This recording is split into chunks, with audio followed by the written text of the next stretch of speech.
Hello, my name is Teresita Blanco, the Artsy Sister, and today I wanted to show you the source book.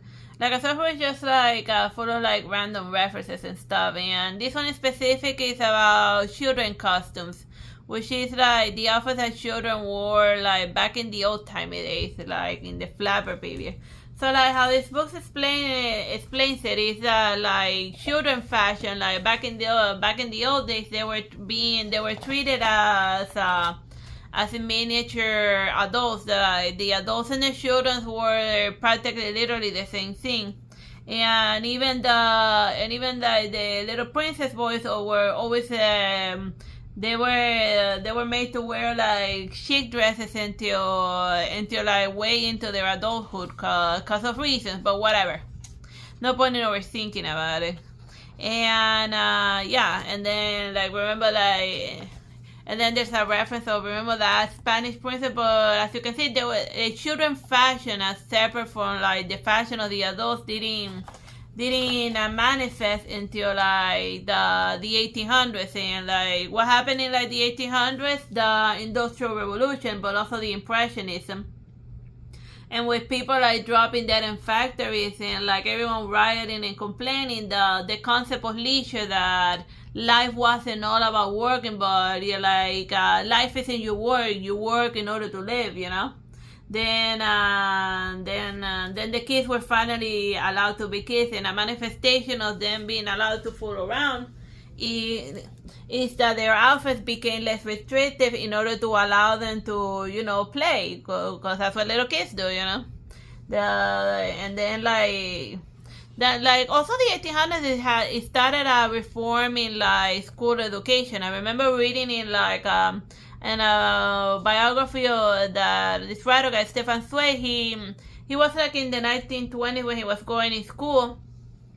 And then how he described recess was that they were taken out of the classroom for like 10 minutes, and then they would just like walk in circles a bit in a courtyard that barely got any sunlight before being sent back into the classrooms in order to rot away like reading books and all that other stuff, and getting beaten by like psycho-sadistic teachers. And he describes his time in school as like the most soul-crushing experience of his life. But yeah. But since you get sun, so since PE exists, then you can then you can be happy that like things change for the better, and for children in general, and that's also reflected in like the fashion of the day, where the outfits allow kids the mobility that they need in order to fool around. So see, you learn a lot just by looking at like children lesson, because it's not just about looking pretty, but also like the functionality aspect behind it, you know. Those that allow for play. So yeah, so that's so after the 1800s, where like children fashion really took off. So then here we have like in the 20s, and it also has some pages with like accessory. Also like this page over here where it tells you what each of those items are called, just in case that you gotta like Google it, you know.